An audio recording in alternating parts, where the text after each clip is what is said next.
시작되면 공시지가를 꼭 떠올려야 돼요. 그럼 임대차의 경우는 공시지가를 공개하지 아니할 수 있다. 공개해야 한다 그러면 틀린 거예요. 그러니까 이걸 꼭 명심하시고. 그럼 유효기한 1개월 가능하죠. 이때 옳은 것은 그렇습니다. 1번입니다. 법령상 전속기의 유효기간은 3월로 하므로 계약기간은 3개월로 연장된다. 틀렸다는 거 아시죠? 1개월 유효하고 을은 전속계약서를 작성하고 지체 없이 중상에 대한 정보를 정보망 또는 일간신문에 공개한다. 이 지문 절대 소금 안 돼요. 작성하고까지는 좋았죠. 작성해야 돼요. 그 다음에 지체 없이가 틀렸죠 이거. 소금 안 됩니다. 그러니까 비공개 요청이 없으면 며칠 내에 공개하는 거예요? 7일이다. 7일 내 중상에 대한 정보를 정보망 또는 일간신문이죠. 망신에 공개합니다. 공개한 내용의 통지를 지체 없이 의뢰인에게 하는 거죠.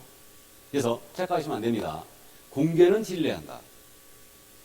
자, 그래서 2번, 2번 틀렸고요. 그럼 3번입니다. 전속기간 내에 계획공사에게 중개를 다른 경우한테 의뢰를 하여 그가 소개한 상품을 거래했어요. 위약금 줘야 되죠. 중개보수에 해당하는 금액으로 위약금 물어줘야 된다. 그래서 3번 정답 됐고요. 4번 갑은 전속계약의 유효기한 내에 스스로 발견한 상대방과 토지의 임대차 계약을 체결했어요. 그러면 의뢰인 갑은 세발상과 거래할 수 있죠. 이때 중개보수 50%를 을에게 지불하는 거 아니에요. 중개보수 50%미 내에서 그가 지출한 비용을 물어주는 겁니다. 소요비용 물어주는 거죠.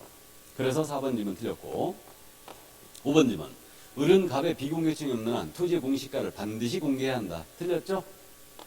공개하지 아니할 수 있다. 임대차 전속이었으니까. 그러니까 정답은 3번이었습니다. 쉽게 풀었을 걸로 이해가 됩니다. 자, 그러면 11번 문제 정답은 일단 3번이었습니다. 자, 그럼 12번 문제 넘어갑니다. 거리용고 사업자에 관한 OX형 문제죠. 그러니까 박스형 우리가 11개 중에서 OX형이 꼭 하나씩 나오죠. 이게 가로형 문제도 하나씩 나오고요. 그래서 OX형인데 옳게 나열된 것은 그렇습니다. 기억이죠. 거리용고 사업자가요. 개공이 아닌 자로부터 중상되는 정보 공개 의뢰받아 공개한 경우 지정이 취소된다. 알아보셨죠? 취소될 수 있다. 자, 그래서 기억지문 X입니다. 그래서 우리 취소된다, 될 수 있다. 이걸 잘 바꿔내는 것이 바로 여기다. 지정은 취소할 수 있다. 이거는 재량이만 있어요. 그래서 기억지문 틀렸고요. 그러면 개공이 아닌 자로부터 의뢰받아 정보 공개가 그러면 지정 취소와 더불어 1-1이에요. 이 니은입니다. 그러면 개업공인사가 정보망에 거짓 공개했어요. 거짓으로 중개상물에 대한 정보를 공개했다. 거짓 공개. 그럼 개공이 거짓된 내용으로 공개를 하거나 거래 사실을 통보 안 했습니다. 그럼 이때는 뭐예요? 업무정지다. 업무정지 처분을 받을 수 있다. 등록 취소 처분 받을 수 있다. X죠 그럼. 자, 그래서 업무정지고 이때 거짓 공개는 기준기한이 몇 개월? 6개월입니다. 그 다음에 거래사실 미통보는 기준기한이 3개월이죠. 거짓 공개는 고의성이기 때문에 업무정지 기준기한이 6개월이에요. 그래서 니은지문 X, 디귿. 그러면 개공이 거리용고 사업자가 개업공사에 따라 정보를 차별 공개했다. 그럼 이때는 지정 취소에다가 1-1이죠. 행정형벌을 받을 수 있다. 1-1을 얘기합니다. 그러니까 맞습니다. 다음 리을. 거리용고 사업자가 그 지정을 받은 앞부터 3월 내 운영규정을 정하여 국토부 장관의 승인을 얻지 않았다. 운영규정 지정 승인은 지정을 받은 날로부터 3개월이죠. 그럼 이때는 500만 원 이하의 과태료죠. 엔드 지정을 취소할 수도 있죠. 그래서 우리 과목에 유일하게 행정처분과 질서벌이 병과되는 케이스. 그래서 5번 리을 지문은 맞습니다. 그러니까 지문은 정답은 XX55죠. 그래서 정답은 2번이었습니다. 자, 그러면 거리용고 사업자에 대한 문제까지 다 확인해 봤고요. 그럼 이제 넘어갑니다. 확인설명 의무에 관한 내용으로 옳은 것을 그랬어요. 이 확인설명 역시 이제 이거는 장난치는 것 때문에 오늘 그거 연습하는 거예요. 그래서 확인설명은 중개가 완성되기 전에 해야 되죠. 완성된 때에는 바로 X 나가야 돼요. 완성되기 전에 취득 의뢰인에게 하는 거죠. 성실 정확하게 설명하고 그 근거자료를 제시해야 된다. 제시까지만 하면 되지. 교부할 의무는 있다 없다? 없다. 그래서 2번도 틀렸고요. 제시까지만 하면 된다. 다음에 소공이 확인 설명할 수 있죠. 그럼 소공이 설명했다 하더라도 그는 확인 설명서를 작성해야 한다. 틀렸어요. 작성할 수 있을 뿐이고 작성의 의무는 개업공사에게 있는 거죠. 작성해야 한다. 틀렸습니다. 작성할 수 있을 뿐이에요.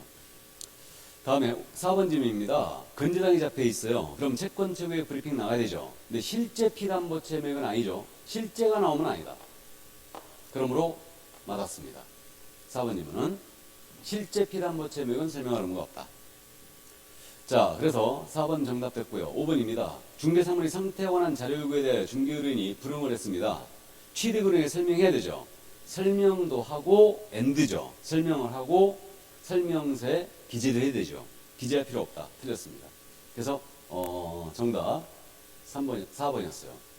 쉽게 풀었을 걸로 이해되고요. 이 확인 설명에 대해서는 제재 꼭 기억해 두세요. 기업공인중개사가 확인 설명을 위반했어요. 그럼 뭐예요? 500만 원가 들어오고 소속공사가 성실 정확하게 설명 안 하면요. 자격 정지를 받을 수 있다. 자, 그래서 정답 4번이었습니다. 자, 그러면 14번 문제 가십니다. 중개업무 수행 관련한 내용으로 옳지 않은 것은 그랬는데요. 거래계약서 관련 문제거든요. 그래서 이제 거래계약서가 작년에 쉬었기 때문에 올해 출제가 지금 화시시되고 있는데 오늘은 거래계약서 정통으로 연습한 게 아니고요. 기타, 판례 같은 거를 가볍게 정리하고 하는 겁니다. 그래도 1번 정답 배치했다는 거 알아봤어야 되죠. 그래서 중개행위한 소공은요. 거래계약서에 서명 또는 날인해야 한다. 틀렸다는 거 알아봤죠? 서명 및 날이다. 이런 건 틀리면 절대 안 돼요. 그래서 서명 및 날입니다. 거래계약서 확인설명서는 서명 및 날이다. 그래서 1번 바로 정답 됐고요. 2번이에요. 개업공사는 직접적인 위탁관계가 없다 하더라도 일단은 개공의 개입을 신뢰하는 제3자에 대하여 신의 성실을 취지로 권리의 진위에 대해서 일반적 주의 의무를 부담하죠. 아는 판례고. 다음 3번 판례입니다. 설명할 부분을 부담하지 않는 사항일지라도 계약실 여부를 결정한다. 중요한 자료다. 이게 주차장 임대차 사건에서 했던 얘기죠. 그러면 성실 정확하게 설명해 줘야 되고 그릇된 역무를 요구하면 안 됩니다.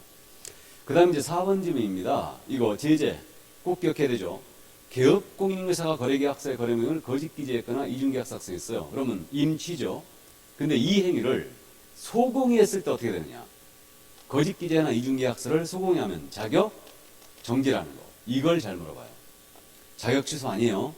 자, 그래서 이 점 주의하시고 다음에 5번 질문이에요. 다가구주택 설명할 때는 먼저 들어온 임차인들의 권리관계 등을 모두 확인해야 되죠. 그래서 미공식 원리도 모두 설명을 해줘야 됩니다. 자료를 요구하여 제시한 다음에 일단은 설명을 하라고 그랬죠. 자, 그래서 정답 1번이었습니다. 자, 그럼 거래계약서 문제를 봤고요. 이제 손해배상 책임과 보증 설정 넘어가죠. 이 부분도 작년 시험에 출제 안 했어요. 그러니까 이제 거래계약서와 손해배상 올해 물어보겠죠. 그렇기 때문에 꼭 이해를 해주시는데 옳은 것은 그랬습니다. 생각보다 1번 질문 잘못해요. 우리 법 30조 2항이죠. 사무소 제공했다 손해입혔다. 그 손해배상 책임이 있는 거죠. 그래서 이거는 무과실 책임이에요. 그래서 바로 1번 정답이었습니다. 그럼 2번이에요. 우리 개업공사는 보증 설정 금액을 한도로 책임지는 거 아니죠. 그러니까 보증금 지급 한도를 초과하는 손해에 대해서도 개업공사에게 손해배상 청구할 수 없다 그랬죠. 청구할 수 있죠. 보증금 지급 한도를 초과하는 금액은 별도로 청구할 수 있어요. 그러니까 1억을 설정했는데 손해를 1억 5천 입었다. 그럼 5천만 원에 대해서 더 청구할 수 있어요. 개공한테는. 자, 그래서 2번 질문 틀렸고요. 3번입니다. 공탁으로 보증 설정했습니다. 폐업 상황하더라도 몇 년의 수지 아니에요? 3년이죠. 그러니까 5년이 아닙니다. 틀렸다는 거 알아봤고. 다음에 보증금 공제 기간이 만료됐어요. 기간 만료가 뜨면 그 다음 말이 기간 만료일까지가 나와야 되죠. 기간 만료일부터 15일이 아닙니다. 기간 만료일까지. 그리고 또 보증을 변경하고자 하는 개업공사는 이렇게 나오면 이미 설정한 보증의 효력이 있는 기간 중에 이렇게 나와야 됩니다. 자, 그래서 4번님이 역시 틀렸고 5번입니다. 개업공사는 중개 의뢰를 받으면 즉시 손해배상 책임의 보장을 위한 보증을 설정해야 한다. 즉시가 아니죠. 중개 완성이 됐을 때. 그래서 중개 완성이 되면 설명하는 거예요. 그래서 이 보증에 대해서 말이에요. 시기 가지고 잘 물어보는데 보증 설정 시기는 업무 개시 전이죠. 근데 보증에 대한 설명이라든가 사본교부는 중개 완성할 때 하는 거예요. 그러면 중개 완성됐을 때 이걸 설명을 안 하거나 사본교부 안 해버리면 질의가 뭐예요? 100만 원 이하의 과태료를 처하죠. 근데 처음부터 보증을 아예 설정 안 하고 중개 업무를 시작했다. 그러면 이거는 의무적 등록 취소예요. 자, 그래서 100만 원 이하의 과태료고요. 중개 의뢰를 받으면 즉시가 아니죠. 중개가 완성된 때는 여기까지. 자, 그럼 여기까지 하고요. 잠깐 쉬었다 할까요? 예, 잠깐만 쉬었다 하도록 하겠습니다.